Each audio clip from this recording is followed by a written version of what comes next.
नमस्कार, मैं हूं मधुलिका और स्वागत है आप सभी दर्शकों का आपके अपने पसंदीदा कार्यक्रम ग्रह नक्षत्र और आप में। तो आइए इसी के साथ कार्यक्रम के सिलसिले की शुरुआत करते हैं और सबसे पहले हम बात करेंगे आपके दैनिक राशिफल की, जिसे बताने के लिए हमारे साथ स्टूडियो में मौजूद हैं आचार्य राजेश जी। आचार्य जी, आपका बहुत बहुत स्वागत है हमारे कार्यक्रम में। नमस्कार। आज है दिनांक 13 दिसंबर और दिन है शनिवार का। तो आइए जानते हैं आचार्य राजेश जी से क्या कह रहे हैं सितारे आज के दिन आप सभी के लिए।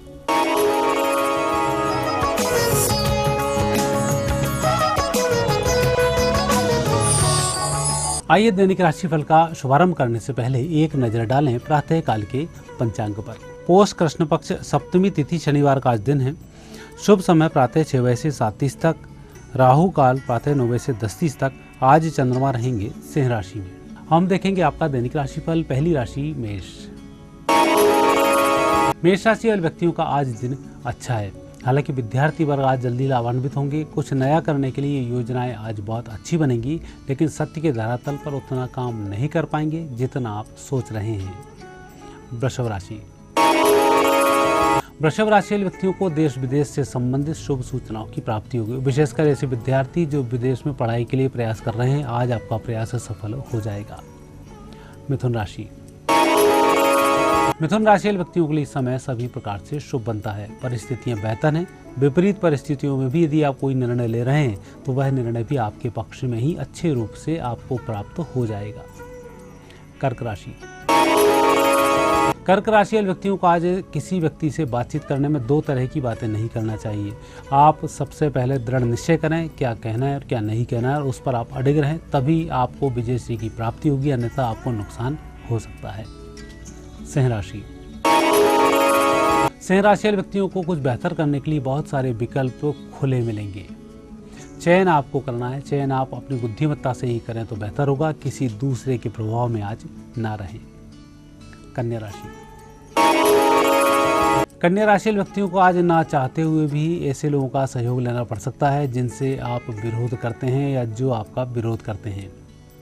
यह सहयोग मिल भी जाएगा, आपका कार्य भी संपन्न हो जाएगा। कोई तनाव नहीं पालें। जो भी परिस्थिति बन रही है उसका मुकाबला करें।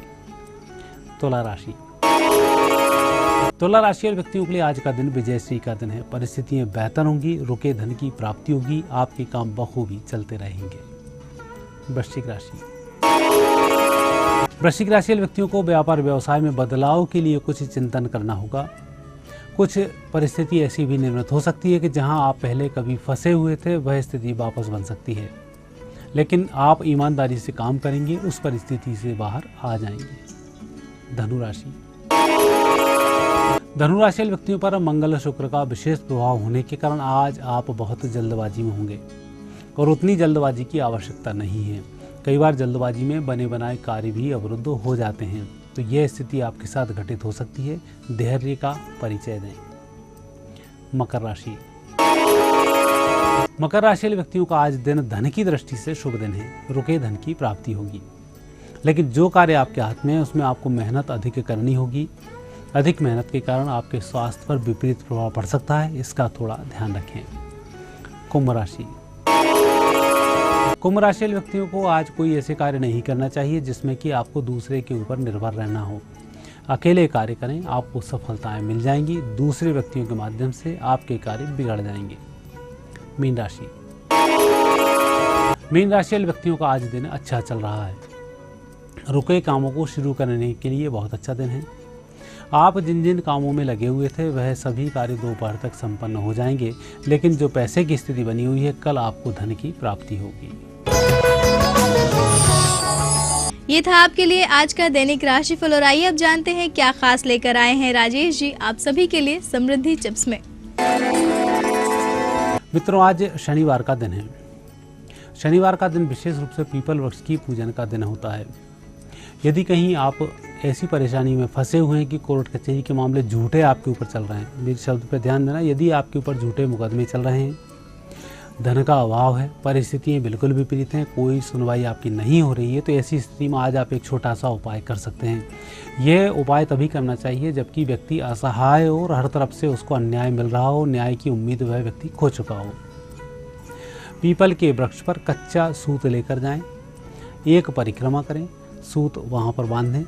इसके बाद चीनी थोड़ी सी लें, और चीनी नहीं हो तो थोड़ा सा आटा, चीनी, शक्कर को मिलाकर इसका एक पंजीरी सी तैयार कर लें। इसको आप डाल सकते हैं और पीपल के वृक्ष की एक परिक्रमा करके आप घर आ जाएं और पीपल के वृक्ष से न्याय की उम्मीद लेकर अपनी समस्या पीपल के पास कह डालें 2 मिनट रुक कर। ऐसा करने से आपकी समस्याओं का बहुत जल्दी निराकरण हो जाएगा। ये थी आज की समृद्धि टिप्स सिर्फ आपके लिए। और आचार्य जी, आप हमारे स्टूडियो में आए, आपने दर्शकों को उनका दैनिक राशिफल और समृद्धि टिप्स बताई, उसके लिए आपका बहुत बहुत धन्यवाद। धन्यवाद। तो आपके दैनिक राशिफल और समृद्धि टिप्स के बाद बारी आ गई है कार्यक्रम में एक छोटा सा ब्रेक लेने की। ब्रेक के उस पार हम जानेंगे आपकी समस्याएं और देंगे उनके समाधान, लेकिन उसके लिए कहीं जाइएगा मत, बने रहिए हमारे साथ, देखते रहिए कार्यक्रम ग्रह नक्षत्र और आप।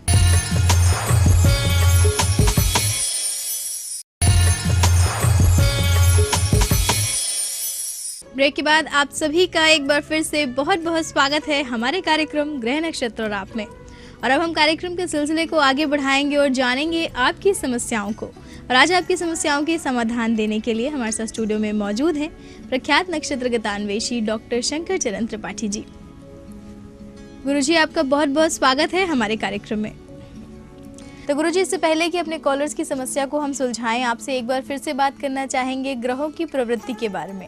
तो आज आप हमारे दर्शकों को बताइए कि रत्नों को धारण करने से ग्रहों की अच्छाई और बुराई पर कैसा असर पड़ता है। रत्न माने रतन और तन। पहले भाव को ज्योतिष विज्ञान में तनुभाव कहा गया है। और रतनु, र क्या है? जो इस शरीर यानी तन यानी आपके शरीर को आनंद की अवस्था बनाए रखे, वो रत्न है।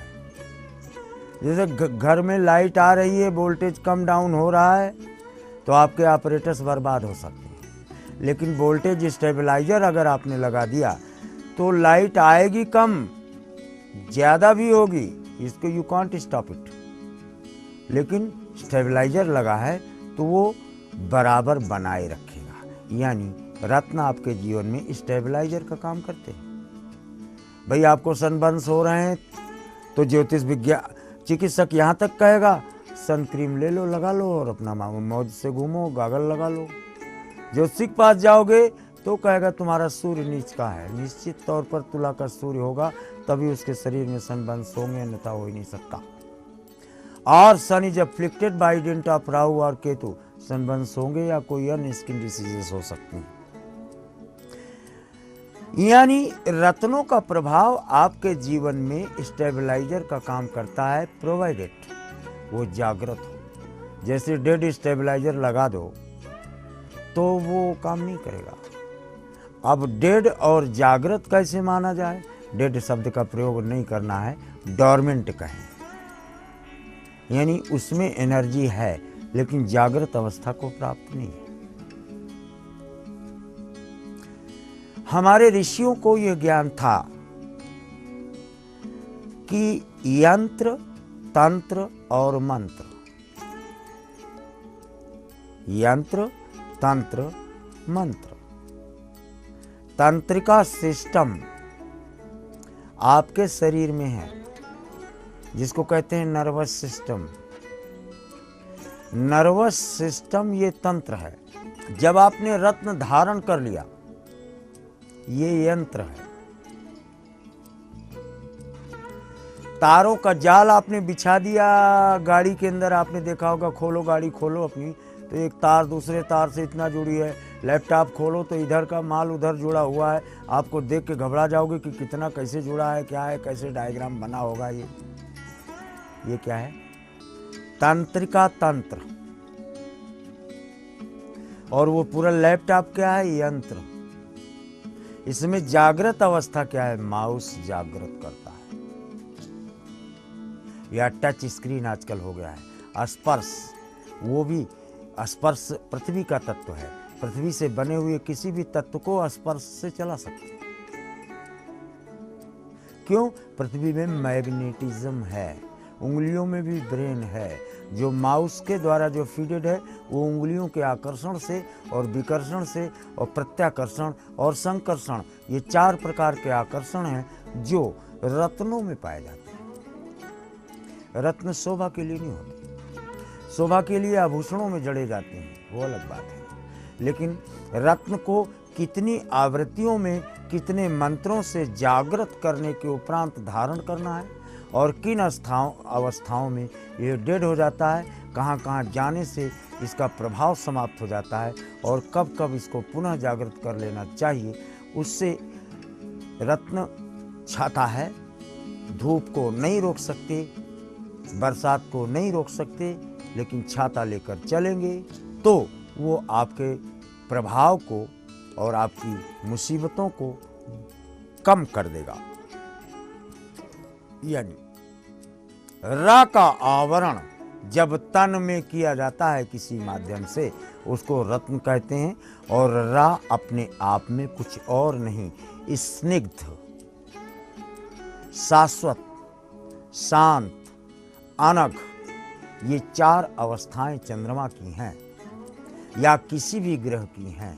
इन 4 अवस्थाओं में रत्न धारण कर लेने पर आनंद की अवस्था और सामान्य स्निग्ध अवस्था विद्यमान रहती है, जिसके कारण ज्योतिष में रत्नों का उपाय दिया जाता है, चाहे वो लकड़ी हो, चाहे वो पत्थर हो, चाहे वो जल हो, चाहे वो मंत्र हो। तो आज आपको गुरुजी ने बताया कि रत्नों को धारण करने से ग्रहों की प्रवृत्ति पर कैसा असर पड़ता है। और इसी के साथ वक्त हो गया है आपकी कॉल्स को लेने का। तो आइए जुड़ते हैं हम अपने आज के दिन के पहले कॉलर से और जानते हैं क्या है हमारे पहले कॉलर की समस्या। गुरुजी नमस्कार, मैं गुरमीत सिंह बोल रहा हूँ लुधियाना से। मैंने अपनी बेटी के बारे में सवाल पूछना। उसका नाम है जितेंद्र कौर। उसकी जन्म तिथि है 10 फरवरी 1985 और जन्म समय सुबह 8:37 और जन्म स्थान है लुधियाना। मैंने उसकी दूसरी शादी के बारे में सवाल पूछना है। पहले उसका डिवोर्स हो चुका है और उसकी 2 छोटी बच्चियां हैं। लुधियाना पंजाब से आज की पहली कॉल हमें कर रहे हैं गुरमीत सिंह जी। गुरुजी अपनी बेटी की दूसरी शादी के बारे में प्रश्न कर रहे हैं। इनका कहना है कि उनकी पहली शादी में उनका तलाक हो गया था, तो आपसे जानना चाहते हैं कि उनका दूसरा विवाह कब तक होगा। कुंभ कन्या चित्रा अट्रैक्ट्स सी अट्रैक्ट्स ए। दूसरी शादी फिर अ नाम के ही जातक का या माँ नाम के जातक के साथ ही प्रमाण बनता है, प्रोवाइडेड पहली शादी और दूसरी शादी के बीच में 3 वर्ष 7 माह 11 दिन का अंतर हो चुका हो। तो गुरमीत सिंह जी, गुरुजी द्वारा आपको अपनी बेटी के विवाह के संबंध में मार्गदर्शन अवश्य मिल गया होगा। और आइए दर्शकों, हम आगे बढ़ते हैं और जुड़ते हैं अपने अगले कॉलर से और जानते हैं क्या है हमारे अगले कॉलर का प्रश्न। गुरुजी, मेरा नाम एम राम प्रकाश राव, मैं भिवाड़ी से बोल रहा हूँ। डेट ऑफ बर्थ है 1 दिसंबर 1971, टाइम ऑफ बर्थ है दिन में 12 बजे, प्लेस ऑफ बर्थ है कटक उड़ीसा। गुरुजी, मैं 15 साल से नौकरी करता था भिवाड़ी राजस्थान में। किसी कारण नौकरी मेरा छूट गया। मेरे कृपा बताइए नया नौकरी कब मिलेगा, राजस्थान में राजस्थान बाहर मिलेगा। एम राम प्रकाश राव जी हमें कॉल कर रहे हैं भिवाड़ी राजस्थान से। गुरुजी, इनका कहना है कि ये 15 साल से नौकरी कर रहे थे, किंतु किसी कारणवश इनकी नौकरी छूट गई है। तो ऐसे में ये आपसे जानना चाहते हैं कि इन्हें दोबारा नौकरी कब तक मिलेगी। कुंभ राशि कृतिका, आप 1 सेकंड नहीं बैठ सकते। 15 साल नौकरी की हो, छोड़ो, आप जीवन भर जैसे बैल को, तेली के बैल को और किसान को यमराज ही पेंशन दे सकता है, इसके अलावा वो काम करना नहीं बंद कर सकते। बृहस्पति सूर्य दोनों दशम हैं, पूरी जिंदगी काम करोगे, एक दिन भी बेकार नहीं बैठोगे। अर्थात नौकरी वास्तव में अब आपको विदेश या विदेशी संस्थान में मिलना है। इस कारण बालू वाले प्रदेश से नौकरी आपकी छूटी, और बालू वाले प्रदेश से छूटी हुई नौकरी 67 दिन न्यूनतम, 76 दिन अधिकतम, या दोनों को जोड़ने पर जो युग्मक आवे वहाँ आप पुनः पदस्थ देखे जाते हैं। तो एम राम प्रकाश जी, उम्मीद है गुरुजी द्वारा आपको अपने करियर से संबंधित समस्या के संबंध में मार्गदर्शन मिल गया होगा। और दर्शकों, हम आगे बढ़ेंगे और जुड़ेंगे अपने अगले कॉलर से, लेकिन यहाँ रुक रहे हैं एक और छोटे से ब्रेक के लिए। ब्रेक के उस पार भी जारी रखेंगे आपकी कॉल्स के सिलसिले को। तब तक के लिए कहीं जाइएगा मत, बने रहिए हमारे साथ, देखते रहिए कार्यक्रम ग्रह नक्षत्र और आप।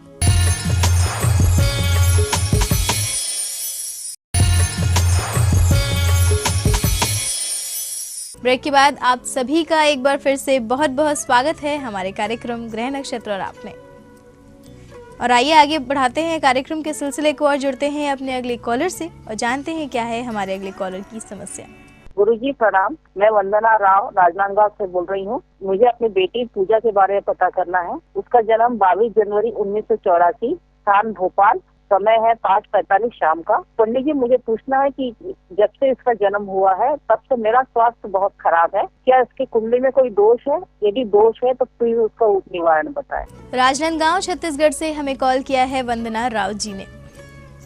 गुरुजी, इनका प्रश्न अपने स्वास्थ्य को लेकर है। इनका कहना है कि जब से इनकी बेटी का जन्म हुआ है तब से इनका स्वास्थ्य खराब है। तो ये आपसे जानना चाहती हैं कि क्या इनकी बेटी की कुंडली में कोई दोष है या नहीं, आप इन्हें बताएं। कन्या उत्तरा फाल्गुनी, बिल्कुल कन्या उत्तरा फाल्गुनी, तृतीय चंद्रमा, ब्रह्मा की बात नहीं मानता, माता पिता तो छोड़ दो, बिल्कुल दोष है। नाभि में इनके चंदन लगाओ या अपने, तब निश्चित तौर पर 2 में से 1, चाहे वो लगाओ चाहे आप, एकदम स्वास्थ्य फिट रहेगा। क्योंकि कन्या कोई और भाव नहीं बल्कि शरीर की नाभि का भाव है, और नाभि अगर ऊर्ध्वगामी हो तो व्यक्ति का स्वास्थ्य निरंतर खराब रहता है, नाभि अधोगामी हो तो बिल्कुल इंटैक्ट रहता है शरीर, ऐसा प्रमाणों से देखा जाता है। तो वंदना राव जी, गुरुजी ने आपको जो उपाय बताया है आप उसे अपनाइए, आपके स्वास्थ्य में बहुत जल्द सुधार होगा। और आइए हम आगे बढ़ते हैं और जुड़ते हैं अपने अगले कॉलर से और जानते हैं वो कौन है और उनका प्रश्न क्या है। प्रणाम गुरुजी, मेरा नाम संतोष सिरोही है। मैं गाजियाबाद से बोल रही हूँ। बेटी का नाम विधि चौधरी है। उसकी जन्म तिथि 1/7/1981 है। समय 7:16 शाम को मेरठ है। उसकी शादी टूट चुकी है। कृपया आप दूसरी शादी के बारे में बताएं, कब और कहाँ होगी, आगे जीवन कैसा रहेगा। मैं बहुत परेशान हूँ। गाजियाबाद उत्तर प्रदेश से हमें कॉल कर रही हैं संतोष सिरोही जी। गुरुजी अपनी बेटी के बारे में प्रश्न कर रही हैं। इनका कहना है कि इनकी बेटी की शादी टूट चुकी है, तो आपसे जानना चाहती हैं कि दोबारा शादी कब तक होगी, आप इन्हें बताएं। धनु मिथुन आद्रा, दोबारा शादी का प्रश्न लिया नहीं जाता। भला प्लेनेट सप्तम भाव पर जब 3 हैं तो शादियां 3 होती हैं, लेकिन चंद्रमा और बुध अगर एक साथ हों तो एक ही माह, अर्थात शादियां टोटल 2 होंगी, लगेंगी 3। जहाँ ये शादी करके तलाक लिए हो उसके पहले शादी इसकी, ये स्वयं शादी फाइनल कर रही थी, तब आपने उस पर ध्यान नहीं दिया तो ये जलालत न देखनी पड़ती, क्योंकि वो वीनस का पीरियड था, वो पीरियड आपने काट दिया और इसकी इच्छा के बजाय आपने शादी ये थोप दिया। अब ये जलालत पे फिर ये टूट गई। अब आपको तीसरी शादी करने का प्रमाण देखा जाता है, लेकिन 7 4 11 दूना 22 दूना 44 दूना 88 दूना 176, यानी मेरे वाक्य सुनने के 77वें दिन बाद ये लड़की खुद बताएगी कि कहाँ शादी हो रही है। तो संतोष सिरोही जी, उम्मीद है गुरुजी द्वारा आपको अपनी बेटी के विवाह के संबंध में मार्गदर्शन मिल गया होगा। और आइए हम आगे बढ़ते हैं और जुड़ते हैं अपने अगले कॉलर से और जानते हैं क्या है उनका प्रश्न। नमस्कार गुरुजी, मैं भोपाल से राजकुमार सिंह बोल रहा हूँ। मेरी डेट ऑफ बर्थ 24/9/1970 है और जन्म टाइम है 3:85 रात्रि के, जन्म स्थान भोपाल। और मेरा सवाल है गुरुजी कि मैं पिछले 10-15 सालों से कोरियर में काम कर रहा हूँ, लेकिन पिछले 3 सालों से मेरा कोरियर बिल्कुल बंद की कगार पर। कृपया कुछ मार्गदर्शन दे, कुछ उपाय बताएं। राजकुमार सिंह जी ने हमें कॉल किया है भोपाल मध्य प्रदेश से। गुरुजी, इनका प्रश्न अपने करियर को लेकर है, अपने व्यापार को लेकर है। इनका कहना है कि इनका बिजनेस नहीं सही चल रहा है, तो ऐसे में आप इन्हें कोई ज्योतिषीय उपाय बताइए। सिंह मिथुन पुनर्वसु दोस्त, जब भी बृहस्पति और शुक्र एक साथ होता है तब जॉब में सेटिस्फेक्शन नहीं आ पाता, व्यापार में सेटिस्फेक्शन नहीं आ सकता, और गलती से तृतीय पर हो जाए तो फिर और करेला चढ़ गया नीम। लेकिन ऐसे व्यक्ति उन्नति की पराकाष्ठा भी करते हुए देखे गए हैं, लिहाजा वो समुद्र के किनारे देश या विदेश से अपने कार्यों को या अपने व्यापार को जोड़ें। तो राजकुमार सिंह जी, उम्मीद है गुरुजी द्वारा आपको अपने करियर और अपने व्यापार के संबंध में मार्गदर्शन मिल गया होगा। और दर्शकों, इसी के साथ वक्त आ गया है आज के दिन के आखिरी कॉलर से जुड़ने का। तो आइए जानते हैं हमारे आज के आखिरी कॉलर कौन है और वो क्या प्रश्न पूछ रहे हैं।